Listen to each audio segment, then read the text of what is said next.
Bonjour, aujourd'hui je vais vous présenter un adaptateur OBD2. Donc voilà, celui-là. Donc c'est un CMOS. Donc je vais vous montrer l'appareil, c'est plus simple. Voilà l'appareil. Donc il est auto-alimenté en fait directement dès qu'on le branche sur le moteur, en fait il s'allume. Donc l'avantage c'est qu'on ne rajoute pas de piles. Il dispose d'un écran LCD. Donc là j'ai les enfants qui font un peu le cirque derrière, hein, c'est pas grave. Donc à quoi ça sert? Ça sert à diagnostiquer en fait un moteur de voiture. Donc la voiture même en elle-même. Donc quand c'est éteint ou quand c'est allumé, voilà. Donc là on va voir, on va le tester et on va voir si ça sert vraiment. Donc voilà si le type de prise. Donc ça fonctionne sur tous les véhicules récents. Il ne faut pas s'inquiéter. Voilà, donc là je vais le brancher dans la voiture. Donc c'est sur une Opel Zafira Tourer. Donc il faut juste trouver la bonne prise. Moi, elle est placée ici, donc on voit pas grand chose. Donc je vais brancher et je vais vous montrer ce que ça donne. Voilà, donc là c'est ma prise OBD2. C'est celle-là.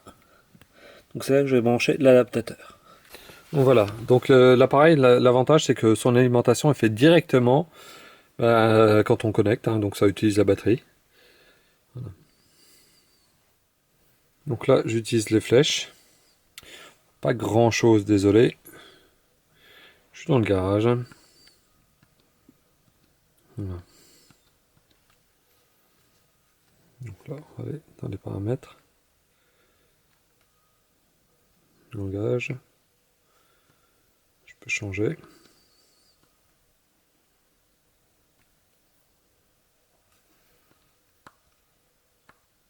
Donc on a bien le français. L'unité de mesure, on va faire OK. On va dire c'est métrique. Le contraste, on va peut-être un peu l'augmenter. Non, non, non, il était bien comme il était. Hein. Voilà. Donc là, je reviens en arrière. Désolé, puisque je vois qu'on se rend pas compte en fait de tout. Donc là, je vais ici.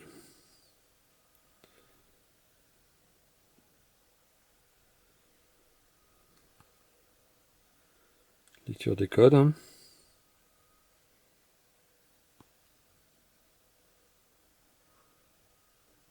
Ok, bon, a priori, j'ai rien de spécial. Sortie du test, on va faire oui.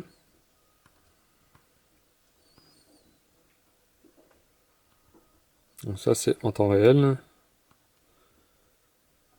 Ok, donc là, c'est 0 parce que c'est vrai que je n'ai pas encore accéléré. Donc là, je suis à l'arrêt. Hein, voilà, les tests maintenant sont différents. Donc là, j'ai allumé le moteur. Hein.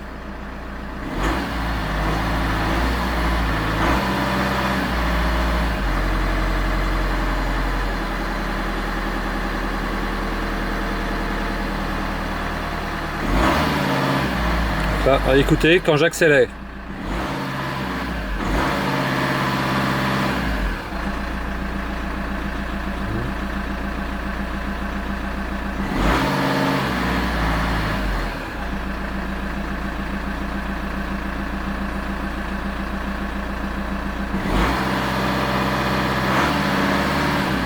Vous entendez?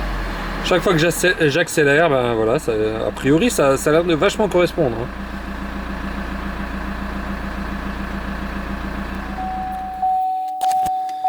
Voilà.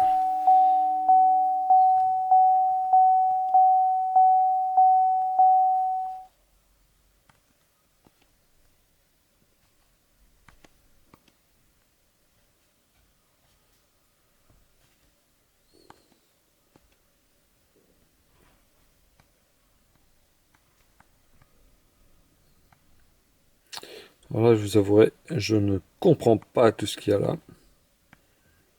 Sans doute super parlant pour des mécaniciens, mais...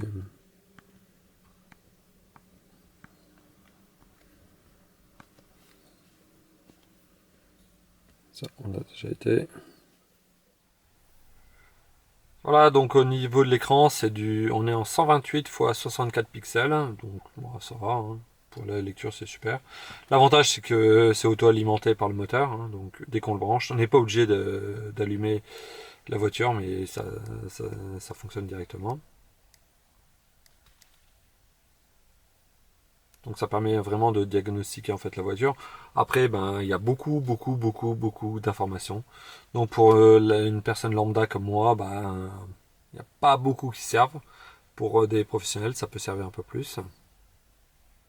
Donc comme vous avez pu voir en fait, j'ai pu ben, voir des données que j'aurais pu effacer et je ne l'ai pas fait, des codes d'erreur. Hein. C'était pas le but. Donc au niveau des codes d'inspection, ben, comme vous avez pu voir, j'ai juste cliqué dessus. Hein. Donc ça permet en fait de voir des processus du système d'échappement des véhicules. Hein. Voilà, donc j'ai pas été plus loin, c'est pas le but. Hein.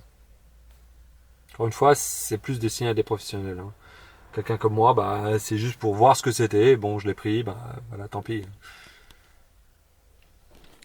Voilà, donc là c'est le lendemain d'utilisation de l'appareil. Eh ben, ma batterie ne veut plus fonctionner, donc je ne sais pas si c'est cet appareil qui a fait déconner ma batterie, mais voilà, donc je ne peux plus démarrer la voiture.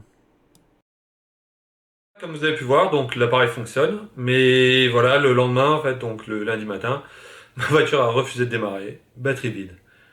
Donc j'ai pas utilisé trop cet appareil, donc je ne sais pas si c'est lui le responsable, si c'est un coup de malchance, j'en sais rien.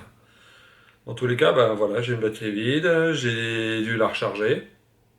C'est vachement sympa d'avoir ça le matin quand on part. Voilà, donc je ne sais pas si je peux vraiment vous le conseiller. J'étais super enthousiaste.